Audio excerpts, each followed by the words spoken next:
Unapologetically Like Us Conversations, where we talk about anything and everything. No regrets, no remorse. Are you ready? Because we are.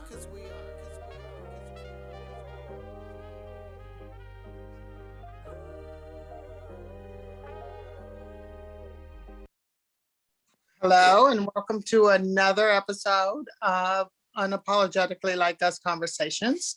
Today, Tiyanna and I are going to be talking to Tyler about the hotel industry and, what effect pandemic had on it, and also, some stories about guests and his experiences working at other hotels too. So we'll go ahead and get started. So, hi, Tyler. How are you?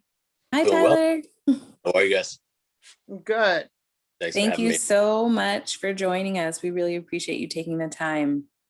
Absolutely. Thanks for having me. I really appreciate it. Yes, we're appreciative of you being on here too, and we like getting all stories from all over. So this will be a good one we haven't done before. So, feel free. You can go ahead and just join in. We do not do scripted questions. So we'll just ask you just questions that pop up. And as you tell, a story or what have you, then that may bring to mind a question, and then we'll just go from there. So I typically start off by saying, what got you into this industry, and, then we'll go after that. Yeah, definitely. We could take it all the way far back and it's, Okay, let's go back. We're going to go way back. I started off in LA actually doing a whole lot of theater and film, and that was sort of the end goal. And that industry, as we all know, gets rather rough, and got a day job working in hotels to see if I could pay the bills. And it ended up paying the bills. It ended up being something I fell in love with, customer service as a whole. And sort of worked my way up that ladder from valet to bellman to front desk to managing hotels. And so that's pretty much my 11-year experience in a nutshell. Yeah. Where did you start at? Oh, I was in LA. LA. Okay. Started out in the Mondrian Hotel, actually, in Los Angeles. Yeah. And what got you up to where you are now? A lot of sacrifice, a lot of work, a lot of long hours, a lot of back-to-back shifts, a lot of friends, a lot of family. But it just pushed me through the whole thing. And when I say long hours, I mean long hours. Back-to-back shifts, triples, doubles. Wow.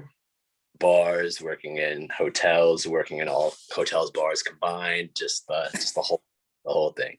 So why did you come up to the Northwest instead of staying in California? Oh, well, follow my wife up here, actually. So oh, that's so sweet. Now you guys got me blushing on camera. So give us some stories about, what it was like, what it's been like for you, growing in the industry, and then how, it's been for the past year. So go back to when you first started. What was it like? Give us some idea of, how it was working also as a person of color in this industry, and, your interactions with co-workers or owners or managers or something like that, and then we'll get into the pandemic piece. Definitely. The hotel life is definitely a very different beast from LA to the Pacific Northwest. Portland is very different from Los Angeles. Granted, it's sort of turning into California now, but back in the day when I started in hotels, it was a major party scene, and you went to hotels to be seen. You went to hotels to not necessarily just vacation, but to get out, and it was an event every single time you went. And so the atmosphere that I was in was the party atmosphere. It was people looking to have fun, going to pool parties, going to bars, and needing a place to crash afterwards, and sort of just a massive culture wrapped around the party lifestyle. And I'm not even sure if I answered your question there, but roll with it. You did. And so tell me, what made you not get into that scene, the party scene and the enjoying with the guests and all that? Because I'm sure that there's workers who do that. Oh yeah, look, you're trying to catch me in something bad right here. No, we all dabble for sure. We all do the party scene. We all go out and hang out in bars and clubs. And I was very, very fortunate to be able to draw a pretty stiff line between professionalism and partying and that lifestyle. And Right. at the end of the day, ultimately, it was about not losing my job. And so I would get to mingle with guests and sort of get to see them having parties and them having the time of their lives. But at the same time, I realized like, this is my profession. This is what I enjoy doing. So I sort of waited out and I was like, I'm not going to lose my job because I want to party. I can go party after I get off of work type of deal. Right. So you didn't get into the starstruck or the money piece of it, like this guy has so much money and I can hang out with him, or this is a star and I can hang out with them, and not consider yourself a groupie type of person. Definitely, it's definitely tempting, and I definitely can say that I was invited to parties that I wouldn't necessarily have been invited to if I wasn't working in that scenario at the time. Right. But yeah, no, I was able to sort of keep my eye on the hotel goal versus the party. And my peers and my colleagues sort of saw my work ethic and were excited about having somebody who was so eager to learn and grow within the hotel industry. So I was able to sort of get on that upward scale pretty quickly. Yeah. Okay. So when you got, sorry, go ahead. Go ahead, Tiyanna. I'm sorry. Go ahead. So being in this industry and starting off, literally from the front of the hotel and working your way up the ladder, how was that experience, especially being a person of color? Did you find that it was more difficult than people, say your peers that you knew of, trying to climb that ladder, being a person of color, and then also making the transition from being in California to now in the Pacific Northwest? Was it hard to continue on your climb now in a completely different state? Yeah, definitely. As we all know, California is a melting pot of diversity. The Bay Area, specifically LA. And so the struggles that I've had in hospitality here in the Pacific Northwest versus California are very different. And that's also not just based on the diversity sort of aspect of things, but it's also, you go to LA, there's 3,000 hotels, you come to the Pacific, valid. 100 in Portland rather. And so it's definitely a different, there's a lot of different variables that go into it. But yeah, no, I would say that moving to the Pacific Northwest and sort of trying to get into the hotel industry, even though I was taking a step up in position, I definitely feel that I was sort of capped as far as I could go. And I wasn't given the same opportunities that I was in Los Angeles, based on the fact that probably I didn't know too many people. Also, the fact that I was different. I was and what everybody was used to. I wasn't that structured, very corporate hotel style. I was coming from a lifestyle boutique background type of hotel, and different is scary. And so I feel like people were thrown off a little bit by how much of an extrovert I am, I guess you could say, and the sort of hotel that I was coming from, background in LA. And so, yeah, it was definitely tough getting into the hotel industry up in Portland, for sure. Do you feel like you had to prove yourself, not only in your experience, but as a person of color, that you had to prove yourself? Because Portland's not really diverse. They have, little pockets, but for the most part, they're not diverse. And so, do you think that was one of the reasons? No, I'd like to say no. Granted, I sort of feel like that underlining factor is always there. I've definitely, in my experience in Portland this far, been passed up on opportunities that I was told that I didn't have enough experience for, or on opportunities that that others were given that I trained that didn't have nearly as much experience as I had. And those people just happened to be white. And so I definitely feel like that has been a factor in Portland for sure. So you don't think that you're giving them a little extra credit by saying, no, you don't really think that that is the issue? Because when you explain it to me, that's what I hear. Yeah. Is that I mean, when you break it, it was a color thing. Yes. Yeah. I do. It's not blatant like that. And I know that one little drop of racism is racism, but I definitely feel like it was a bit of that in the background for sure. And I'm curious, just to play a little devil's advocate as well.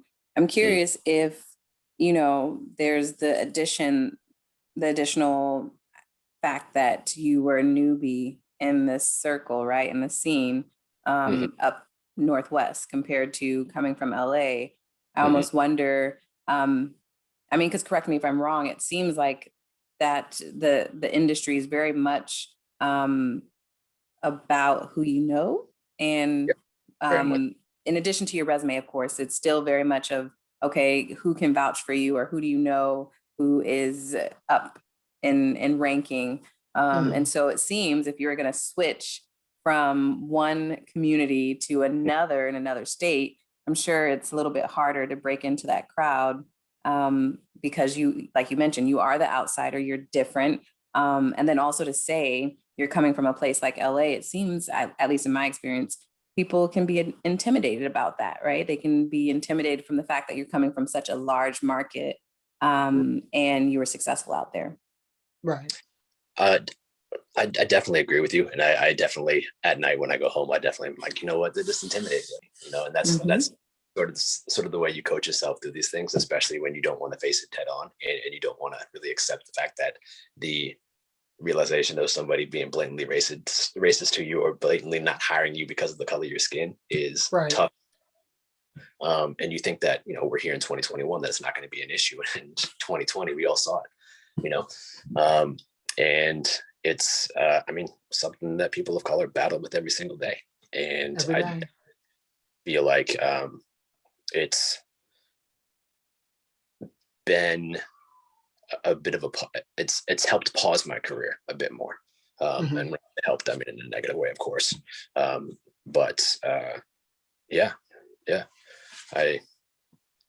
trying to gather my thoughts on this one, but yeah. So I'm gathering to say, though, that since you've been doing it for a while, it's something you enjoy, and you want to continue to do no matter the obstacles and what you have to go through. Because I always use me and Tiyanna as an example. There's not a lot of us in Washington doing what we do. So, but you have to like what you do, and you have to be able to be strong, but at the same time, just let some of the stuff roll off your back and say, okay, I understand why they're doing what they're doing, because it happens all the time, and we just let it go because this is the job that we like and the job that we chose, or the profession, I should say. So I'm assuming that would be some of that same is true for you. Yeah, definitely. You definitely let certain things slide, especially when you're in a profession that you like. I feel that I probably should have been more vocal in certain scenarios, and I should have been more vocal in certain in spaces that this was sort of flowing over into. Granted, there's also a whole fear of like potentially losing your job. There's a whole potentially able to go back to work because of the things that you say and the support that you're not going to get. And you turn around and you can chalk it up to whatever you want to chalk it up to. Ultimately, at the end of the day, racism is racism. But there's so many factors that play into it. You turn around and there's nepotism, and it's about who you know. And Tiyanna earlier, like if you don't know certain people, you're not going to go certain places. And that's been a factor in it as well. But just being a person of color and not knowing people just makes that much harder. Excuse me. Yeah. So, yeah. Now, what about, sorry, go ahead, Grace. Go. Now, It's what okay. about your experiences with customers, right? I mean, Grace and I talk all the time about, yes, there's very few people of color in the state of Washington doing what we do. On your end, how is it being in your position and dealing with customers who you can kind of get the vibe that they're not particularly happy about dealing with you, and then they turn around and say, "Can I speak to the manager?" And you're like, huh, "Well, that's me." So, do you have many of those experiences in your profession? Unfortunately, yes. Unfortunately, yes. And a lot of the times, being in the position that I am now, I've gotten the opportunity to sort of be behind the scenes a little bit. And so what will happen is the interaction will happen at the desk, and then it'll turn into an escalating situation, and they'll ask to speak to the manager. And then I come out, and it's either I no longer want to speak to the manager and sit stuck for a second, or it's a situation where the issue that was an issue is no longer that big of an issue. We have a conversation, very, very brief. And so it's benefited me in a way in the Pacific Northwest, I guess you could say, because I'm able to solve issues a whole lot quicker with people that are openly racist. That's everyday life. I mean, to the where I open the door for certain people to this day, and people like sort of flinch out of the way, going for my bag or whatever it may be. And I'm like 5'6", 150 pounds, soaking wet on a good day. Like, I'm not an intimidating guy. And I can accept that. Yeah, that's but yeah, I mean, it's just a. Oh no! He dropped. He'll come back. Oh. So, all right. Go ahead, Grace. You were saying. So why don't you go ahead and go into, do a little more elaboration on the guest who, when you open that door and they walk in and they see you, and give us some more of those things, or maybe your co-workers, or at the other hotels you were at, just, elaborate on those sort of things for us. Yeah, definitely. So, I mean, started back from the beginning. It's one of those things where, like, you open the door and people don't expect to see you or expect the manager to be a person of color, and they're definitely taken aback. And so they tend to either adjust what they're saying, not feel comfortable in the situation, want to back out of the situation, or they go the complete opposite direction and get super heated, and now you're enemy number one, and they just take everything out on you. And that's sort of when I don't know, it's a tricky feeling, because you sort of already know that you've won. Like, I'm not even going to give this person the time of day. I'm not even going to bother with them, letting them get me upset over something that's not worth it. I can't win no matter what I do, and you just sort of accept the situation, right? Mm-hmm. At that, you're unfortunately sort of just there to get beat up on. And that's a lot of what my job is, taking a lot of the blows, so my staff doesn't necessarily have to do so. Right. And this goes so deep. It's like, I've had employees in the past that customers won't speak to them because they're female, or customers won't speak to them because they're queer, or customers because they're Black, right? Or people won't speak to certain people because they can't understand a different dialect. They can't understand accent. And those customers always end up coming to me because I'm the one who has to de-escalate the situation. That shouldn't have been escalated in this place. Right. And I would say 9 times out of 10, when I come out of the office and they realize that they're going to be talking to another person of color, they're just like, all right, let's screw it. I'm just going to check out. Boss, it's a good feeling. It's a sort of a mixture of emotions where you're like, it shouldn't be this way, but at the same time, it's a small victory. But it's a constant battle at the front desk, because you're never right. When you're in a customer is always right. What they say is customer is always right. And it's how you navigate the situation and how you adjust to the situation that ultimately is going to get you to that end goal of a solution for, as well as not losing all of your dignity, Yeah. And so, yeah, it's, I don't know, it's a tough position, and it's taxing. And I feel a lot more for like the employees who can't necessarily say no to a person, like a person. If you come in and you're super disrespectful and you're mean to everybody on my staff, and then you have nothing positive to give or say, I'm the only person that's going to make or break your stay. So if you're going to continue behaving the way you're behaving, we're going to ask you to leave, type of situation. And that's happened. If you can't be respectful to those who are around you and those who are helping you, those who are going to make your stay, or they're going to break your stay. You ask those people to leave. And I feel like that's sort of a hairy line in the hospitality world where like you do whatever you do to make the guest happy. And you do it with you have to do it with a good attitude though. And how, I mean, for me, it's very hard for me not to go that way. I'm going to go the same way you're going. So for me, that's hard. But how do you do that day in and day out, without sometimes letting it get to you? I mean, it always, at the end of the day, it always gets to you. And it's one of those things, you go home and you lay in bed and you're like, okay, gotta go to sleep early tonight. I gotta get back up for a shift tomorrow morning. I gotta make sure X, Y, and Z is covered. And then you lay there for an hour and a half thinking about how you could have done things differently. When in the long run, you can't change that person's opinions. You can't change the way those people feel. But yeah, at night thinking about it all the time. Absolutely. Do I think about situations that I could have handled differently? Absolutely. Think about what I should have said versus what I did say, or what I wanted to say versus what I did say, and how I can say that with enough tact to not make it completely affect the impact the hotel in such a. But again, a lot of those battles you just can't win, and you sort of have to just cross your T's and dot your I's and hope for the best and do what you can to try to make that person happy, which is unfortunate because at the end of the day,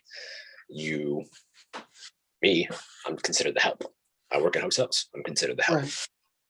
And so, yeah, it's definitely a job where you go home and you think about your actions almost every. You bring it home with you. And I can flip that and go the opposite direction because I'm solely focusing on a lot of the negative aspects that come along with the hospitality industry. But you turn that around and you think about the positive impact that it has. And my job, I get paid to people watch. I get paid to watch people and see what people's lives are like and see what they do on a day-to-day basis. You get to know people so well that you know what their favorite food is, you know what their favorite room is, you know what they do on their weekends, you know who they hang out with. Like if you ever wanted to do a character study, go sit in a hotel for an hour and a half. I guarantee you some crazy stuff. You see people's love lives, you see people fight, you see divorces, you see affairs, you see everything.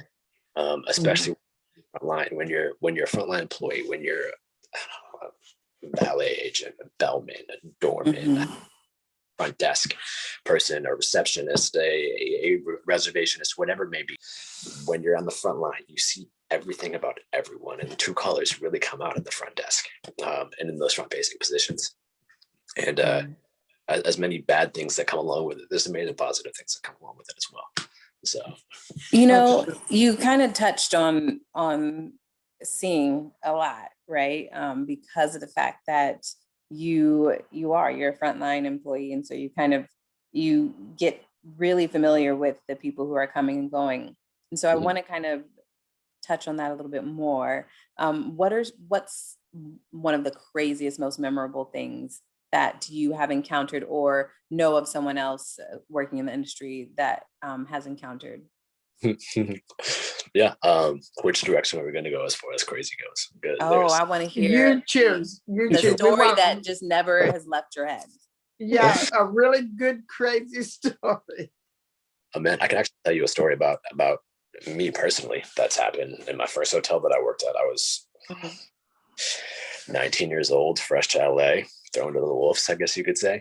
And I was actually, this is before I worked the desk. I was actually working security. We'll sort of cycle back to 5'6", 150 pounds. Like, come on, to be honest, security really. Anyways, I was working security. I was walking through the bar, and someone got a nice handful of my behind, and full hand in the crack, everything. It was great. It's fantastic. I turned around with an elbow, and I was like, "Who did that?" And I was super thrown off. And this gentleman said, he was not so much a gentleman, I guess, but he said he was a producer, and he asked if I was looking for opportunity to act. Mind you, I'm still acting in LA at this time, doing the hotel on the side to make sure I'm making money. And I was like, no, no. Like, it was a sort of a very, Yeah. but at the same time, I'm not sure if I want the opportunity that you're presenting to me. Yeah. Right. And he was like, I'm having a party back at my place. You're super attractive. You should come back to my place after this party here. And I was like, I'm working at midnight. Like, I'm not going to come back to your place after the party. And he was like, those roles aren't just going to come on their own. Wow. Like, this dude is Wow. looked me in the eyes and just full-fledged and offered me whatever I wanted for whatever I was going to give, type of deal. And that was sort of my introduction to like hotels in LA. And I was like, God, this is fantastic. This is going to be great. I'm never going to That's make how we jump in. Wow. But it also made My me think. goodness. Like, it also made me think, because I'm not going to lie, I was a dumb teenager. I made some really stupid decisions in my life, and I treated people in some very bad ways, especially when I was younger. And so that one experience made me change how I treated people very specifically women. And it made me think about how I needed to make sure that I was respectful to those around me, because I felt like I was prey in a predator situation. Mhm. And so this back into hotels, it just shows that being in this industry has helped me grow so much more. It's like negative things, but the positive things as well. It was a negative experience that helped me turn my personal self into a positive experience and make sure that I didn't treat people that way, I guess you could say. But that was like the craziest thing that happened to me, like right in the beginning. But I mean, if the road of crazy, I mean, I've seen people spend 50 grand in a bar on bottle service. I mean, that's wild. I mean, you wouldn't think that just normal people would spend 50 grand.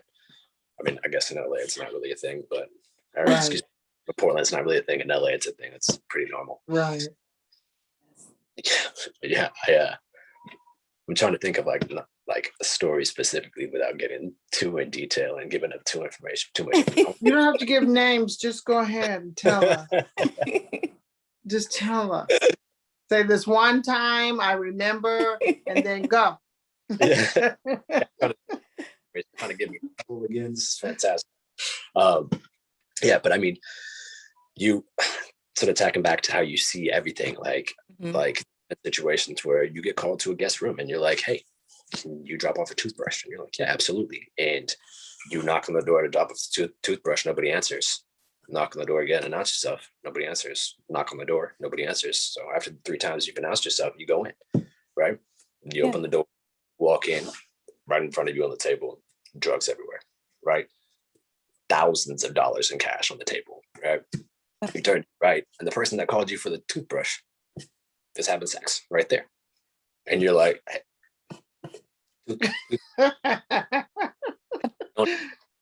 right? And so you're like, toothbrush, and they're just like, yeah, leave it on the table, take a 20 on your way out.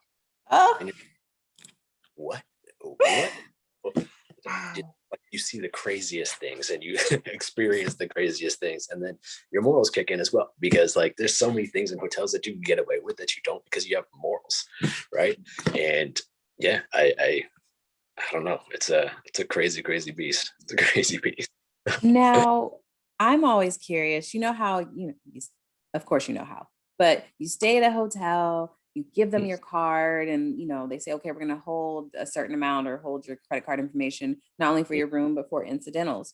In your experience, what is the highest charge you've seen for incidentals? $500. On what? That's not that bad. That was like, we know this person is going to spend because they've been here before. So we're going to, or XYZ has done a lot of damage to her room before. So we're going to take a higher incident. I mean, there's so many factors that go into it. Okay. Like if they stayed with us in the past and we know who they are and we know what they're there to do, like if they're there to party, but they didn't get kicked out last time, or they didn't get asked to leave, or they didn't cause and affected a bunch of the guests around them. But they did accidentally damage the mirror. Like I know this person came in and broke the mirror by accident, but I'm going to go ahead and authorize on their card because I have a feeling they're going to get a little rowdy in the room. Like that, at a point where I would make a decision to take a little bit more just to make sure they had the funds to cover it. Across the board though, like I would say it's pretty standard just to take the authorization of the same amount per night. And it's somewhere usually between $50 and $150, depending on where you go. But that just also goes back to like the incidental hold means absolutely nothing if you're a spender, right? And so if you're going to the hotel to party, if you're going to the hotel to eat and drink and buy bottles of wine for your friends and have a good time, if you're going to, I don't know, buy porn on the TVs, like whatever it may be that you're going to, we're going to run that card every single night. We're going to reauthorize to make sure you have the money to spend for the following day. If you spend and if you spend $5,000, if you spend $3,000, $100, whatever it may be, and you've gone past that limit, we're going to authorize again every single night. And it goes up pretty quickly. Like you'll be surprised on how much money people spend, especially when they're on vacation or staycation. They're treating. So a lot of people that are just normal people, hotels are very much a getaway. So people that are business travelers are like Hilton Honors members or Starwood members that have points. I say Starwood, it's not Starwood anymore, it's Marriott, forgive me. But they're there on business travel, and it's like they are going to spend maybe $50 in the restaurant at night or have a couple of drinks, and it's like we're not going to authorize it over and over again. It's those who come in to like be there for a getaway, and those are the people I on as far as like authorizing cards go. Now tell us stories about so the families that come and the kids, and pretty much it seems to me when I go to the hotel, the kids are just running rampant and the parents really aren't paying attention. What do you do when that happens? Or people are like, Tyler, the room next door and those kids, and then what happens? You know, it's a strategic game of Tetris 24/7. And ultimately the goal is to get all those issues solved before they get to the room. So like, for instance, if I have a family of 4 checking in, like I'm going to stick them in a single room with no connecting door on a 4th floor, and then stick the other people that are not there with kids and they're to party on a separate wing of the hotel. And so just to play out the whole thing to make sure we don't have any interaction problems throughout the stay. Because the last thing you want is a bunch of party goers that are going to be up to 4 a.m. next to a bunch of 5-year-olds and a bunch of people that are doing drugs next to a bunch of 8-year-olds. You strategically try to sort of plan it out. But oftentimes what happens is mom or dad will come to check in, right? Or so a parent will come and check in with no kids, check into the room, and then an hour and a half later, you see 6 kids show up and you're just, I don't know what to tell you. Gonna hope for the best. But oftentimes you end up with kids next to party goers, and that's where the customer service comes in, and you see what you can do to sort of rectify the situation before it escalates. Right. How many people say, I want you to comp my room because that was just too much for me? All the time. The noise, the people, the slamming of the doors, the running up and down the hallways. How many people say that? Or because my towel was dirty, or I didn't think my bed was made correctly. Yeah. It's a lot of people say that. A lot of people say that. There's this whole I don't even know what it's called. It's like this culture behind what you can get for free at a hotel. This whole culture, plain enough, you'll get X, Y, and Z for free, right? And honestly, for me personally, and how I've helped and worked with my staff on how to address those situations, is based on how the guest approaches you. If you pull into the valet drive at the hotel and you're like, okay, valet is $50 tonight. I'm here for a weekend and I can't afford it. and you tell me you can't afford it, I'm probably going to comp your valet. Now, if you come in and you are like, F this, F that, valet's $50, that's absurd, I'm not fucking paying that, so on and so forth, I'm going to charge you for valet. You're going to pay for it. Mhm. Right. It's just like, I didn't do anything wrong. I haven't stepped on your toes whatsoever. I didn't choose these pricings. This is something that's standard across the board. Now you're taking it out on me and half the staff that's over in the restaurant for no reason, knowing damn well they can't do anything about it. And it's like, approach the situation with a little bit of respect. Approach the situation and realize that we haven't just dealt with you today. We've dealt with 150 of you today. So yeah, approaching the situation in a good manner is definitely something that's going to win you over a little bit more with hoteliers than coming in hot. So at least from my experience. We need to remember that, Tiyanna, when we Yes. go stage. I can't afford that. Could you just?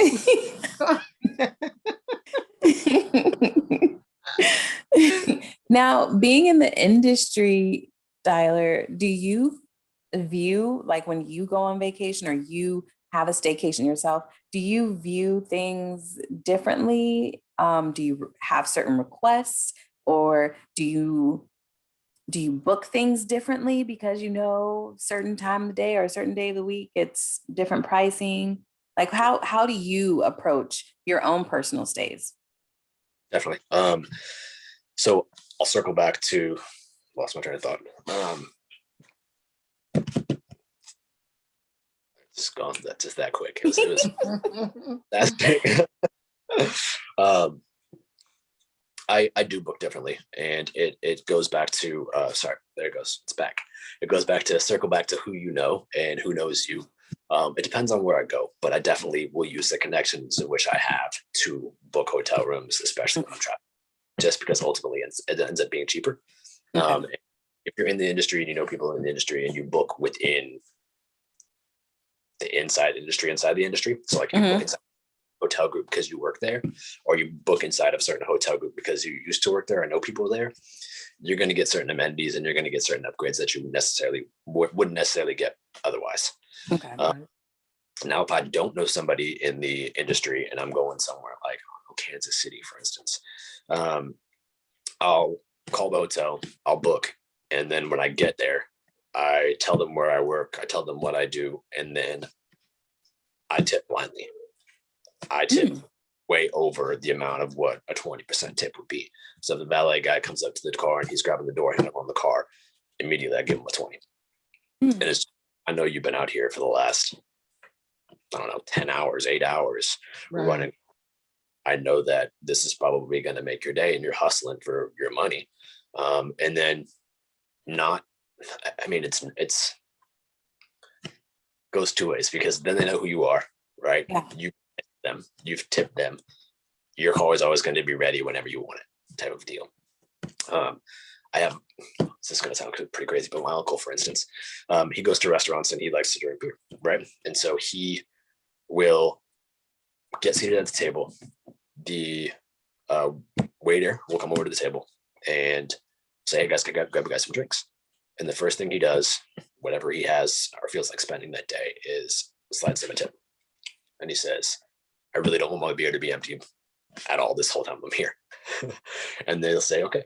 And that $100 or that $20 goes automatically to the server, right? And then on that last sip of beer, there's another one miraculously on the table.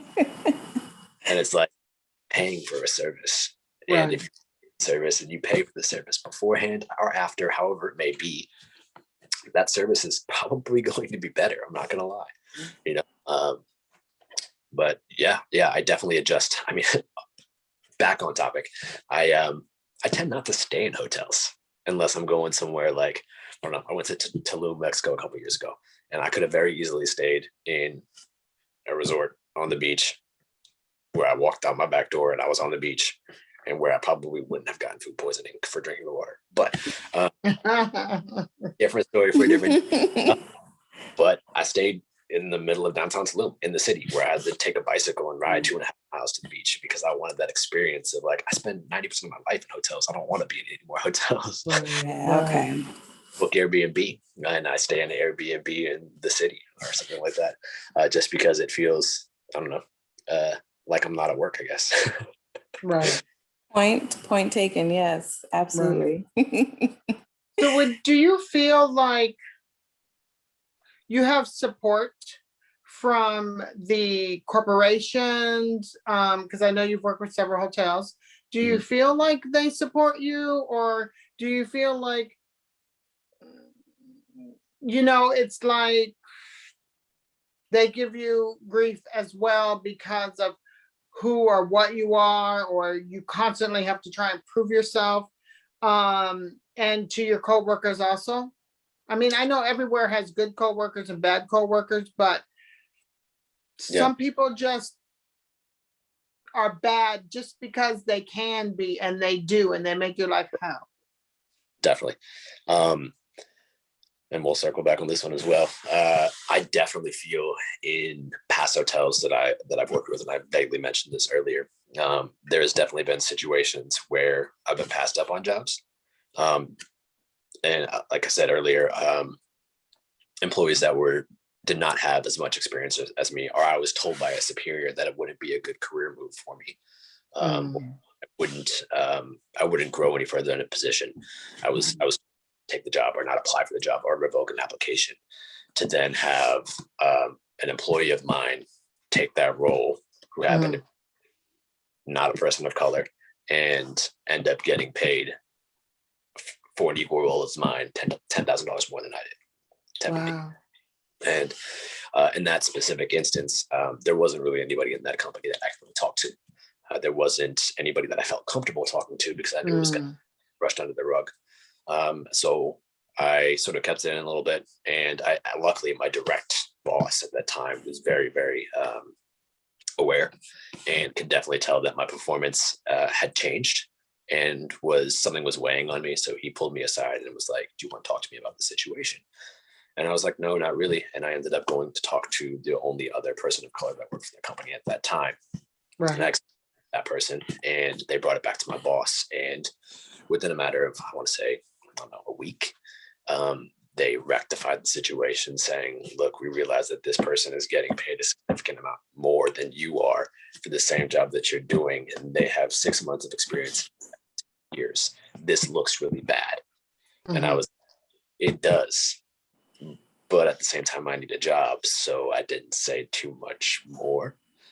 They did rectify it by bumping my pay, but it's also like people that come in with less experience shouldn't start at a higher wage than people that have more, regardless of skin type of deal.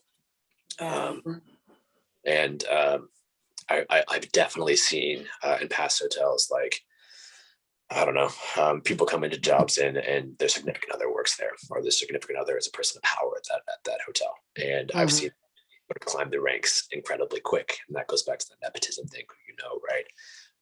And yeah, in the time being, like, that's you who's moving up the ranks super quick, and you've been given a million opportunities because of who you're married to.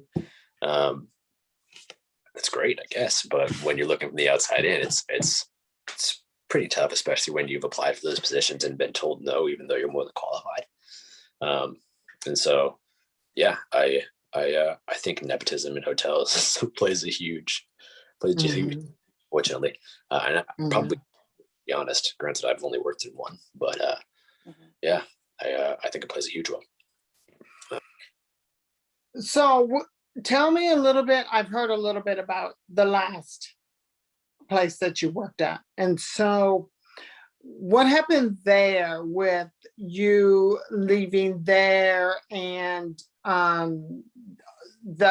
it was the current climate at that time with the racial part and COVID all at the same time. What happened to that? I can't 100% say because I don't know for certain.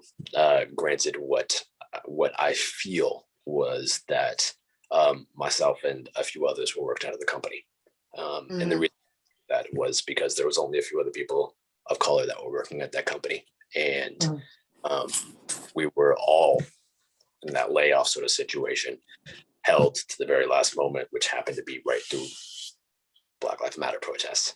And at the last moment, when things started to die down and we were no longer needed, we were let go. and which put a damper on things as well, because I mean, then you go through the whole unemployment process. There's already been 4 rounds of unemployment, right? You got, Right.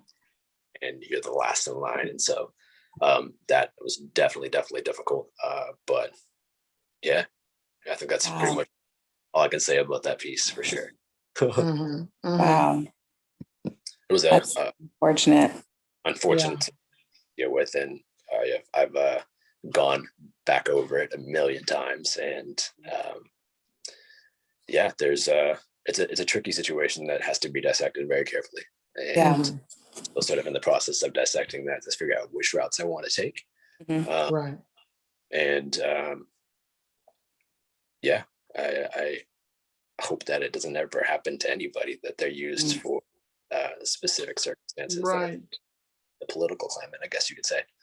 Right. And they're basically used as hosts just to make sure that certain things don't happen to your business, so on and so Yeah. forth.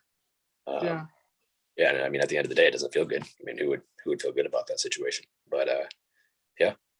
Now, how do you feel like coming off of that situation, like you mentioned, completely unfortunate and not right because you feel used, Yep.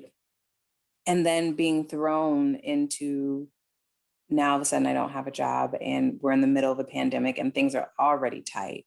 How was it for you moving on into another position in the midst of the pandemic? I'm sure, everyone talks about how the hospitality industry as a whole has been hit super hard Right. due to this pandemic and all of the restrictions that have been out there with, people being shut down for, health concerns and reasons. And then you're reopening, but people are afraid to, conduct business with you. So for you, finding a new position, and thankfully you have, how has it been in the midst of a pandemic? How's the industry been hanging from your perspective? Yeah. Personally, it was super difficult, especially being so much time to the past property and thinking that you had an opportunity to grow with them, and then being just sort of stomped out super quickly. I mean, it's a pandemic. It happens. It is what it is. I'm not salty at all. But it was super difficult to sort of stay confident. And I'm super fortunate to be in the situation where I have a very young son, and he was sort of him and my wife were actually the only ones who sort of kept me sane through this whole process, and sort of were the backbone and the glue to sort of say like, hey, keep applying, keep doing this, keep doing that, and sort of just keeping my wits about me. And I feel like if it wasn't for them, it would have been a very different story. But yeah, I was out of work for 4 or 5 months, and dropping applications in industries that I've never worked in before, dropping applications in hotels left, right, and center, and just hoping that I would land something that would be somewhat comparable to what I was doing before. Granted, everybody that I know, for the most part, in the hospitality industry, and I'm sure many others, I just don't know about it, have taken massive pay cuts and helped the business stay afloat. And so going back into it, I didn't have very high expectations. And I knew that there wasn't going to be a job probably of equal pay that I was making prior. I knew that I was probably going to have to take a lesser job title in order to make sure that there's still food on the table, and that's ultimately what ended up happening. But I'm just at this point happy to be employed and happy to be working. Hotels as a whole, and again, this is sort of just my opinion, but they say 3 to 5 years before the hotel industry is back to what it is, what it used to be. And personally, I don't think that's the case. Hotels, most of them have banquet space. Most of them have catering space. Most of them have conference rooms, massive ballrooms, which they throw events, weddings, meetings with Nike, meetings with IBM, whatever it may be, right? And that's sort of null and void at this point. Why would you spend $30,000 to throw an event and send a bunch of employees to a hotel to be together when you can do it over Zoom? Like, we've just realized that we can do everything all the business travel we were paying for so many years there's no longer any need to do it. Everybody's working from home. We do it from Zoom. Hotel business is not going to go back to what it used to be. And that's my personal opinion. Wow. I think for me, when you say that I kind of get what you're saying, but I also say no to that people still want to get married. People still want to have parties or gatherings or, and eventually you'll be able to get back to the larger ones. Right. They'll need that space. Also, being in Zoom and having a meeting on Zoom or Teams or what have you, it's not the same as being in person. You can't make that same connection, nor do you feel like that camaraderie when you're so separated. So I think it's going to happen. Will it be on the same scale? Maybe not. But I think that the industry is going to pick up and be better than we think at this time. I sure hope so. And it's by the way, that was fantastic. If you ever want a front desk job, let me know, Grace. Okay. That'll be my next part-time job. Don't threaten her with a good time. Right. I keep getting hopeful, and I keep seeing occupancy pick up, and I keep seeing rooms continue to be booked, and I keep seeing rates getting higher. And then we turn around and it gets slapped back down. You'll have those weekends where you run a 50% occupancy, which you haven't done all year, and your rates hit $70, $100 over what they've been running at. And you think, okay, we're going to pull out of this pretty quickly. And then you turn back around and you're at a 5% occupancy, a 10% occupancy, 20% occupancy. And you just keep your fingers crossed that it's gonna work, and people are gonna start booking hotels again, and people are gonna. I feel like the hotel part of the rooms is going to continue to get better, because people are bored. People are tired of being stuck at home. People want to get out. People want to do things, and so I think get better. In the immediate, I don't think it's going to last for much longer. I think it's going to be like, once people get it out of their system, like, I don't think people are going to be spending that kind of money to go to hotel rooms. People are still unemployed. People still don't have a whole lot of money to do things that are special. And especially going into summer season, like, why would you spend $250 on a hotel room when you could go camping? Why would you spend $300 on a suite, $400 on a suite, when you could get an Airbnb for $79.99? Like, this is the beach house in the hotel industry now. Like, no, come stay with me. But like, there's so many different options out there, and I feel like people don't have the funds that they used to have. And so I feel like it's definitely going to. So see, that's where I want to say I don't agree with you, because I don't camp. So I don't want to go camping. I don't want to be outside. I don't want to be in the dirt, sleeping on a sleeping bag or in a tent. That's not the things I do. And I don't like Airbnbs because I don't know who's cleaning them, who stayed there. It makes me very uncomfortable, honestly, to be in an Airbnb. I've done it before. I don't like it. I'd rather stay in a hotel where I know what I'm going to get. Should I say something like, hey, maybe I don't like this, I know that somebody's going to help me make it right so that I enjoy my stay. I'd much rather do that than to stay at an Airbnb.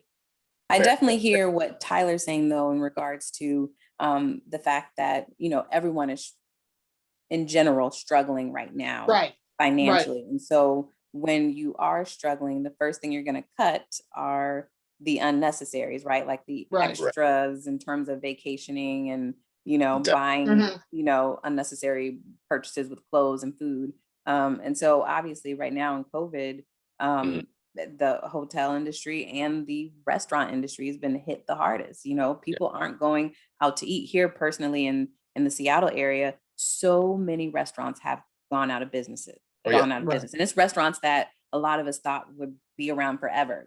They're world-renowned chefs that own these restaurants who are like, I can't afford to keep this open. I can't afford to pay staff. I can't afford to, have to make these food purchase orders, because no one's coming. And then what do I do with it? And so I hear what you're saying, Tyler, in regards to, on one hand, occupancy may be going up because people are getting restless and just want to staycation. But at the same time, you all are also used to your moneymakers being business travel or businesses renting out the banquet rooms and the meeting rooms just for, one night or for, a once in a while event. And when you miss out on those corporate accounts, Mhm. That's a big part of your money. I know the wedding industry is also big and you guys are hurting there too. You're missing Right. out on all of these wedding parties that would rent out whole floors and Exactly. I think Right. Grace has a valid point that it's going to go into, and I feel like it's going to pick up. It's going to take time. Yeah. I don't think that. I mean, eventually it'll get back to what it was, but I don't think it's anytime soon. I guess that's a better way to put it. Yeah. I think Right. I agree with you there. I don't think it's going to be quick, but Yeah. I do think it's going to be getting back to where it was, but on a different level, on a different scale. Same amount of people maybe, but in a different way, or you may see it not as you saw it before, but very similar. I think it's going to happen because so many people are, when they think of getting married, they don't want these 6 or 7 or 8 people weddings or, in the house or something like that. So I think it's going to happen, or I hope these, or so. bigger anniversary parties or something. But, they're just waiting for time and this to calm down and, Yeah. get better. Absolutely. And Tyler, the work that you do is a thankless job. But That is true. from Grace and I, we definitely want to say thank you for what it is that you do. Awesome. Both of us travel quite a lot, and there's nothing that makes your experience better than being able to have a hotel stay and the customer service that you receive at that Right. hotel. Just it makes or breaks your trip. It really does, because you can go Yes, it out does. and eat good and party good, but at the end of the day, you want to come back, and you want to come back to a place where not only do you feel safe, but a place that you're comfortable at, a place where the person takes the time to address you by name, or just anticipate your needs. And so we definitely appreciate the work that you do, and the support that you've been providing for staff around you. And I hope that you continue to climb the ladder and continue to make things better for those coming into the hospitality industry that look like you. So Right. good work, and thank you again for taking the time to speak with us. We really, really appreciate it. Yeah, I Definitely. do appreciate it. And to, back that up a little bit. Yeah, we travel a lot. I travel a lot. I stay in hotels. I have a son who works in the industry. And, when you can go because you have family members, you don't get to say anything. You have to just take whatever you get, whether it's bad service, dirty room, what have you. You don't, that's like, we're giving you a discount. You don't get to say anything. You have to be quiet. Well, I don't think that's fair. And I've been at them where I didn't get a discount and it still wasn't fair because you complain, but they don't do anything. I don't complain unnecessarily for just because I am trying to get a room or what have you. I'm willing Right. to pay you or I wouldn't have booked it. But I do believe that you should hear me as a customer and provide good Oh, service, whether it's to say, I'm sorry, Mhm. or I hope your stay is okay next time, something like that. But just to, not hear me or whatever, and I know that I don't have to deal with the customers that you do. And like I said earlier, I don't know if I could ever do that. So I really say thank you because that's a really hard job. Oh, I appreciate it. I really do, guys. And one of the things that I always say is the feedback that we receive, whether it's positive or negative, is going to help us grow as a whole, right? Mhm. So, and again, it goes back to that, how it's approached and how it's dealt with. And if it's bad news that you're bringing to me, it's something that you need resolved, or if it's an issue, or if it's just a thank you. And trust me, those small thank yous go a long way. It's all about the approach and how it's brought to your attention. And yeah, we want the feedback. We want to be better. We don't want to get those bad reviews. We don't want to get an upset guest. We want to make sure that we make your stay the best possible. And we can't do that unless we know you're having an issue type of deal. And so, yeah. But people should know, just as quick as they are to complain, they should be just as quick to say, thank you, that was a wonderful step. That part. Yeah, you're gonna make me blush. Yeah, come on, stop. Thank you so much. And so obviously, if any of our listeners have any additional comments or things that they would like to add to their experience or knowledge of working either in the hospitality industry or even just being a consumer of that industry, please feel free to hit us up and share that with us. On IG, you can reach out to us at unapologeticallylikeus, and email is unapologeticallylikeus@gmail.com. Thank you very much. Goodbye, Tyler. Thank you, guys. Thank you. Bye, you all.